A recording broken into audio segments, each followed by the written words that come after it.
Hello everyone, welcome to my channel. कैसे हैं आप सब। आज मैं इस नॉर्मल मोजा से बनाने वाली हूँ वाटरप्रूफ मोजा, जिसके बाद पानी पर भी पैर रखते हैं आप तो आपका मोजा गीला नहीं होगा। ठंड का मौसम है, हमेशा पैरों में मोजा पहन के रखते हैं क्योंकि पैर में ठंड लगती है। लेकिन जब किचन में काम करते हैं तो थोड़ा बहुत पानी फर्श पे गिरा हुआ रहता है और वहाँ पे पैर रखते हैं तो सॉक्स गीला हो जाती है, जिससे हमें बार बार सॉक्स को चेंज करना होता है और इसे धोना होता है।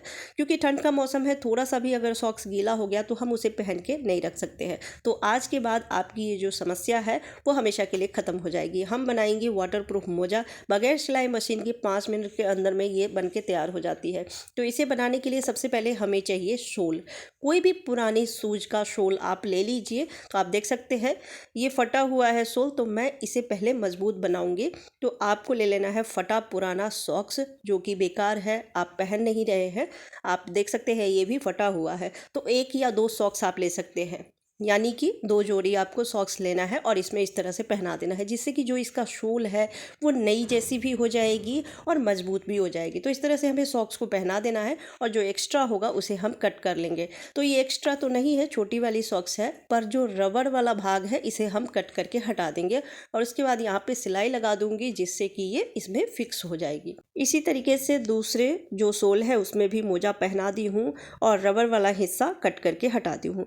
अब इसे इसी में इस तरह से सिलाई द्वारा हम फिक्स कर देंगे, जिससे कि सिलाई लग जाएगी तो ये इसी में सॉक्स फिक्स हो जाएगी और सोल इससे काफ़ी नई जैसी हो जाती है और मजबूत भी हो जाती है। तो जो सोल है उसे पकड़ के हम सॉक्स को सिलाई करेंगे। ये बहुत ही बढ़िया तरीका है। आप एक बार इस तरह से जब मोजा बनाएंगे ना तो सर्दियों में आपको बहुत ज़्यादा हेल्प मिलने वाली है। बार बार मोजा चेंज नहीं करना पड़ेगा। कई लोग किचन में स्लीपर यूज़ नहीं करते हैं, तो इस तरह से जब आप वाटरप्रूफ मोजा बना लेंगे तो आपके पैरों में ठंड भी नहीं लगेगी और मोजा गीला भी नहीं होगा कहीं पर पानी गिरा हुआ है तो। घर में छोटे बच्चे हैं तो बच्चों को ठंड बहुत कम लगती है, वो पानी से भी खेलते हैं। कहीं पर भी अगर कमरे में थोड़ा पानी गिरा हुआ है तो उस पर भी अगर पैर रख लिए, बच्चों के लिए भी आप बना सकते हैं, अपने लिए भी बना सकते हैं, तो वहाँ पर अगर पैर रखते भी हैं तो भी मोजा गीला नहीं होगा। ये बहुत ही बढ़िया तरीका है। तो मैं दोनों ही मोजे को सोल में इस तरह से अटैच कर लेती हूँ और उसके बाद हम बढ़िया वाला मोजा इसमें अटैच करेंगे। तो आपके पास जितने भी फटे पुराने मोजे हैं, आप 2-3 भी एक सोल में इस तरह से मोजे को पहना सकते हैं, जिससे कि इसका सोल काफ़ी मोटा हो जाएगा और मजबूत हो जाएगी और बहुत ही कंफर्टेबल भी होता है पहनने में, क्योंकि सोल गद्देदार होती है, बहुत ही मुलायम होते हैं, तो ये पैरों में चुभती भी नहीं है। तो इस तरह से मैंने सोल में फिक्स कर दिया है मोजे को। अब नए वाला मोजा हम फिक्स करेंगे। तो लंबा वाला मोजा हो या फिर इस तरह से शॉर्ट वाली हो, आप कोई भी मोजा इसमें फिक्स कर सकते हैं। तो सबसे पहले इस तरह से सोल में आपको माप लेना है कि ये कहाँ तक मोजा आएगा और ये जो एरी वाला भाग है इसे हम लास्ट में इस तरह से रखेंगे। तो क्लॉथ पिन ले लीजिए और क्लॉथ पिन की मदद से पहले हम इसे सोल में इसे अटैच कर लेंगे माप के, जिससे कि सिलाई करते समय कहीं ज़्यादा पकड़ के ना सिलाई कर दे और कहीं कम पकड़ के, तो मोजा छोटा भी पड़ सकता है। तो पहले इसे माप लीजिए सोल में रख के और फिर क्लॉथ पिन लगा के सिलाई लगाइएगा। सिलाई जब आप लगाते हैं तो सुई मोटी वाली लीजिएगा, बड़ी वाली लीजिएगा, जिससे कि आप सोल पकड़ के सिलाई करें तो आसानी से सिलाई हो सके, क्योंकि छोटी वाली सुई नहीं जाएगी। और दूसरा, धागा मजबूत लीजिएगा और अब इस तरह से हम सॉक्स और सोल दोनों को पकड़ के सिलाई चारों तरफ से लगा लेंगे। ये वाटरप्रूफ मोजा आप पूरे घर में पहन के भी घूमेंगे तो आपका जो मोजा है वो गीला नहीं होगा, क्योंकि नीचे सोल लगा दिए हैं। अगर आपके पास सोल नहीं है तो आप एक छोटा सा उपाय कर सकते हैं। जो पेपर, मोटा वाला पेपर आती है ना, जैसे कपड़े भी हम ऑनलाइन परचेज करते हैं तो उसमें भी मोटा वाला पेपर आती है, या फिर बच्चों की ड्राइंग वाली मोटी पेपर आती है, वो आप ले लीजिए और पैर रख के उसकी साइज़ का कट कर लीजिए। कट करने के बाद जो कैरी बैग हमारे घर में आती है सब्जी वाली, उसे आप 2-3 कैरी बैग को लपेट लीजिए और एक्स्ट्रा है उसे कट कर लीजिए।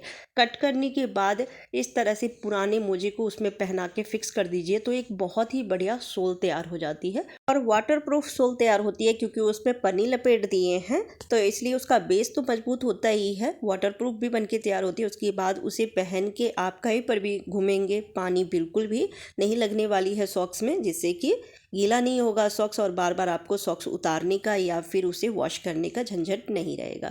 तो मैं दोनों ही मोजा में शोल को अटैच कर ली हूँ। देखने में बहुत ही बढ़िया लग रहा है। मेरे पास अभी पुराने सॉक्स नहीं थे, नहीं तो मैं 1-2 सॉक्स और लगा देती इसमें, जिससे कि सोल काफ़ी मोटे हो जाते। वैसे आप एक भी सोल लगा के और मोजा लगा देते हैं इस तरह से, तो देखने में भी अच्छा लगता है और काफ़ी मजबूत भी हो जाते हैं ये।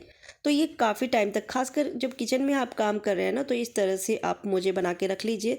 जब आप काम करेंगे तो पैर में ठंड भी नहीं लगेगी, और कहीं पर भी पानी गिरा हुआ भी है, पैर रख देते हैं तो आपका मोजा गीला नहीं होगा, जिसे बार बार आपको चेंज करने का झंझट नहीं रहेगा, और ना ही बार बार इसे वॉश करना पड़ेगा। काम करने के बाद आप इसे उतार के रख दीजिए धूप में सूखने के लिए। अगर थोड़ा सा भी गीला होगा तो ये सूख जाएगी। तो ये बहुत ही बढ़िया तरीका है। चलिए अब इसे पहन के मैं दिखा देती हूँ। तो ये देख सकते हैं कितना अच्छा लग रहा है। तो ये थोड़ा सा फिट लग रहा है क्योंकि मैं मोजा पहले से पहनी हुई थी और उसी के ऊपर ये पहन ली हूँ। तो आप सेम कलर के धागे से सिलाई कर सकते हैं, या फिर किसी भी कलर के धागे से सिलाई करेंगे, ये देखने में बुरा नहीं लगता है। तो हाथ से ही सिलाई कीजिएगा। तो ये कैसा लगा आपको, आइडिया कमेंट करके ज़रूर बताइएगा। अच्छी लगी हो तो प्लीज़ वीडियो को लाइक एंड शेयर कर दीजिएगा। देख सकते हैं देखने में बहुत ही प्यारा लग रहा है और काफ़ी कंफर्टेबल भी है। इसे ऐसा नहीं है कि पैर में चुभती है, क्योंकि जो सोल है वो काफ़ी सॉफ्ट होते हैं, गद्देदार होते हैं। तो कैसा लगा आपको ये आइडिया, कमेंट करके ज़रूर बताइएगा। अच्छी लगी हो तो प्लीज़ वीडियो को लाइक एंड शेयर कर दीजिएगा। चैनल पर पहली बार आए हैं तो चैनल को सब्सक्राइब करके बेल आइकन प्रेस कीजिएगा, जिससे मेरी हर वीडियो की नोटिफिकेशन सबसे पहले आप तक पहुँचे। Bye bye.